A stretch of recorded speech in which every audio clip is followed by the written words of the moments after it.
지난 한 주간도 평안하셨습니까? 김태우 목사입니다. 지난 시간에는 과연 성경이 말하는 복이란 무엇인지 생각해 보았습니다. 오늘은 복의 실체이신 예수 그리스도를 어떤 사람들이 소유할 수 있게 되는 것인지 살펴보도록 하겠습니다. 지난 시간에는 복이란 무엇인지 말씀드리기 위해 바리새인에 대하여 살펴보았습니다. 바리새인을 살펴보는 것은 우리 그리스도인들에게 매우 중요합니다. 왜냐하면 우리 그리스도인들 가운데 바리새인의 모습이 매우 자연스럽게 스며들어 있기 때문입니다. 바리새인들의 신앙을 한마디로 표현한다면 보여주는 믿음입니다. 이는 우리가 처음 시간에 살펴보았던 객관적인 믿음이고 구약을 대표하는 믿음입니다. 그리고 이것이 우리가 흔히 말하는 행위만으로는 구원을 받을 수 없다는 말씀의 의미입니다. 다시 말씀드린다면 바리새인들과 같이 보여주는 믿음만으로는 구원을 받을 수 없다는 의미입니다. 구원에 이르는 믿음은 우리에게 주관적인 믿음이 있어 예수 그리스도와 개인적인 관계를 맺고 주님의 가르침을 받아 주님과 동행하는 믿음을 가질 때만 우리가 구원을 이룰 수 있다는 의미입니다. 우리는 종종 로마서와 야고보서가 서로 정면으로 대치된다는 말을 듣습니다. 그 이유는 로마서의 저자인 바울은 오직 믿음으로 구원을 얻을 수 있다고 말하는 한편 야고보서의 저자인 예수님의 형제 야고보는 행위 없는 믿음은 죽은 믿음이라고 말하였기 때문입니다. 다음 말씀을 보시기 바랍니다. 아, 허탄한 사람아, 행함이 없는 믿음이 헛것인 줄을 알고자 하느냐. 야고보서 2장 20절 말씀입니다. 영혼 없는 몸이 죽은 것 같이 행함이 없는 믿음은 죽은 것이니라. 야고보서 2장 26절 말씀입니다. 이로 인하여 믿음을 강조하였던 루터는 야고보서를 지푸라기보다 하찮다고 말하였던 것입니다. 그러나 루터가 그렇게 말한 이유는 믿음에서 믿음으로라는 로마서 1장 17절의 말씀을 정확하게 이해하지 못하였기 때문이었던 것 같습니다. 결국 믿음으로 구원받는다고 말한 바울은 두 번째 믿음인 주관적인 믿음을 이야기한 것입니다. 그리고 야고보가 말한 행위 없는 믿음은 죽은 믿음이라는 의미는 두 번째 믿음을 가지고 그리스도와 함께 동행하면서 나의 변화된 모습에 따르는 행위가 없다면 죽은 믿음이라는 의미입니다. 그렇다면 믿음으로 구원 얻는다는 말씀이나 행함 없는 믿음은 죽은 믿음이라는 말씀은 동일한 내용인 것입니다. 여러분, 이 내용은 기독교를 이해하는 데 있어 매우 중요합니다. 이러한 사실을 올바로 이해하지 못하기 때문에 많은 사람들은 자신이 구원을 받았다고 주장하는 근거로 사람이 마음으로 믿어 의에 이르고 입으로 시인하여 구원에 이르느니라 라는 로마서 10장 10절 말씀을 예로 들고 있습니다. 그렇다면 입으로 시인한다는 말씀은 무엇을 의미할까요? 성도들을 강제노동시키는 정치범 수용소인 용광로 공장에서 재정 업무를 맡아서 일하던 탈북자 이순옥 씨는 다음과 같이 간증합니다. 1500도 이상 시뻘겋게 타오르는 고열의 용광로 노동 작업장이었는데 그들은 사람의 무리 같아 보이지 않았습니다. 머리에 머리카락이 붙어있는 사람은 하나도 없었고 얼굴은 해골 같았으며 이빨은 하나도 없었습니다.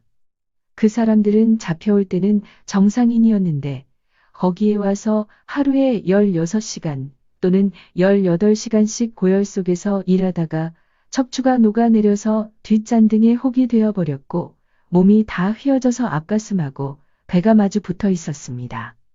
교도관들은 너희들 가운데서 단 한 사람이라도 좋으니 대열 앞에 나서라. 하나님을 믿지 않고 수령님을 믿겠다고 하면 자유 세상으로 보내서 잘 살 수 있게 해주겠다. 라고 하면서 그 사람들에게 하늘을 거부하라고 윽박지르며 채찍으로 때리고 발로 차고 했습니다. 그런데 너무나도 이상했습니다. 수백 명의 그 사람들은 왜 그런지 아무 대답도 없이 그렇게 매를 맞으면서도 침묵으로 맞섰습니다. 미쳐 날뛰던 교도관들은 수령님과 당을 믿는 우리가 사는가, 아니면 하나님을 믿는 너희가 사는가 보자. 라고 하면서 달려가더니 펄펄 끓는 쇳물통을 끌어왔습니다. 그리고는 피투성이가 된 그 신자들 위에 부었습니다. 그 사람들은 순식간에 살이 녹고 뼈가 타면서 숯덩이가 되어버렸습니다. 여러분, 이것이 바로 입으로 시인한다는 말씀의 의미입니다. 성경에는 우리의 상식으로 이해할 수 없는 내용들이 많이 나옵니다. 예를 들면 예수님은 바리새인들은 배척하셨지만 세리와 창기에게는 친구로 다가오셨다는 사실입니다.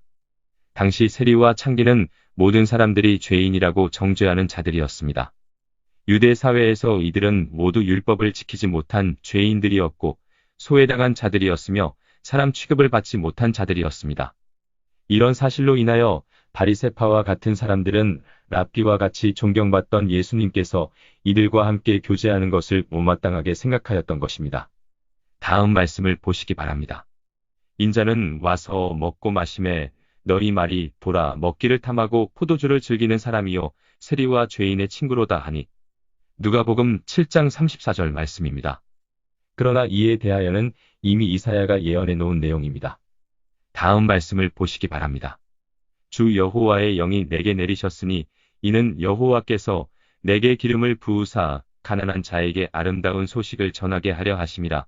나를 보내사 마음이 상한 자를 고치며 포로된 자에게 자유를 갇힌 자에게 노임을 선포하며 여호와의 은혜의 해와 우리 하나님의 보복의 날을 선포하여 모든 슬픈 자를 위로하되 무릇 시온에서 슬퍼하는 자에게 화관을 주어 그 죄를 대신하며 기쁨의 기름으로 그 슬픔을 대신하며 찬송의 옷으로 그 근심을 대신하시고 그들이 의의 나무 곧 여호와께서 심으신 그 영광을 나타낼 자라 일컬음을 받게 하려 하심이라.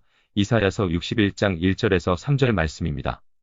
여러분, 이 말씀은 예수님께서 가난하고 마음이 상하고 포로되고 갇히고 슬픈 자들에게 보내심을 받았다는 사실을 보여주고 있습니다. 예전에 어떤 그리스도인들은 예수님의 이러한 행동을 본받아 가난한 자, 억눌린 자들에게 복음을 전하기 위해 공장의 노동자들에게 접근하곤 하였습니다. 그러나 이 또한 성경을 잘 못 해석하고 있는 것입니다. 예수님은 이들이 소외 계층이기 때문에 이들을 가까이 하셨던 것이 아닙니다. 예수님께서 이들을 가까이 하신 이유는 이들이 스스로 자신의 죄악으로 인하여 괴로워하던 자들이기 때문입니다. 사람들은 성경을 매우 단순하게 해석하거나 자신을 정당화시키거나 합리화시키기 위해 아니, 한 걸음 더 나아가 자신의 신념이나 이념을 사람들에게 선전하거나 선동하기 위해 성경을 이용하는 경향이 있습니다.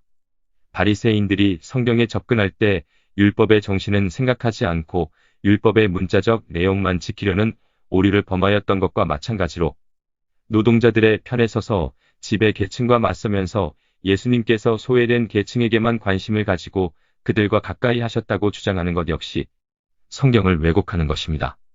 기독교 내의 이런 운동은 민중신학으로 따로 분류하고 있지만 이러한 민중신학은 복음이라기보다는 사회주의 또는 공산주의자들이 자신의 이념을 위해 예수님을 이용한 것에 불과한 것입니다.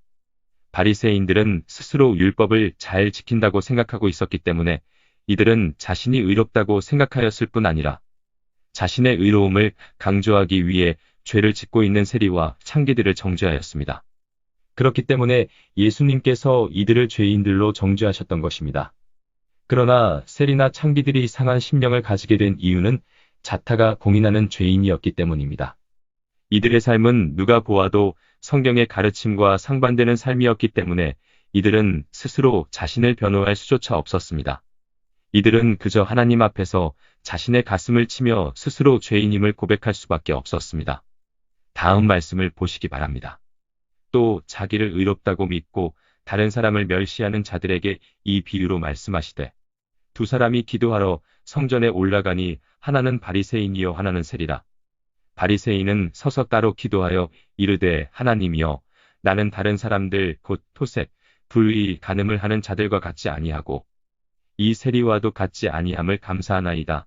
나는 일에 2번씩 금식하고 또 소득의 11조를 드리나이다 하고 세리는 멀리 서서 감히 눈을 들어 하늘을 쳐다보지도 못하고 다만 가슴을 치며 이르되 하나님이여 불쌍히 여기소서 나는 죄인이로소이다 하였느니라.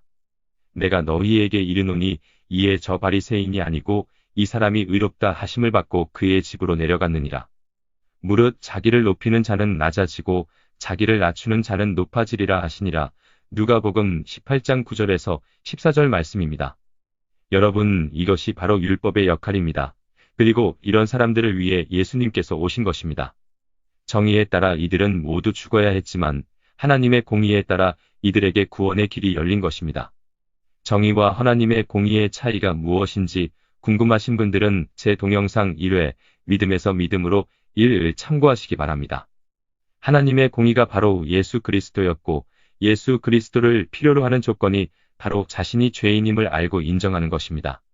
그리고 하나님께서는 사람들이 스스로 자신이 죄인이라는 사실을 깨닫게 만들기 위해 우리에게 율법을 주셨던 것입니다.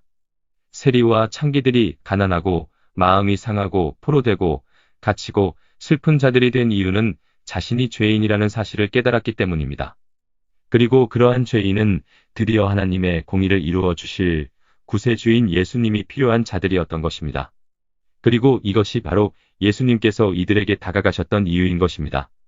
우리는 이전에 이 세상에는 의로운 사람이 하나도 없다는 사실을 배웠습니다. 그리고 또한 아담의 타락 이후 사람들은 선을 선택할 수 없다는 사실도 배웠습니다. 이것이 바로 성경이 말하고 있는 진리입니다. 부디 자신이 성도라고 고백하는 우리들은 우리가 거룩하지 못하다는 사실을 솔직하게 인정해야 합니다. 그리고 무엇보다도 다른 사람들을 판단하고 정죄하는 일을 멈춰야 합니다. 다른 사람을 판단, 정죄하는 일은 다른 의미로 자신은 거룩하다고 주장하는 것과 다름이 없습니다. 그리고 이런 사람들은 현대판 바리새인인 것입니다. 부디 여러분들께서는 반드시 기억하시기 바랍니다.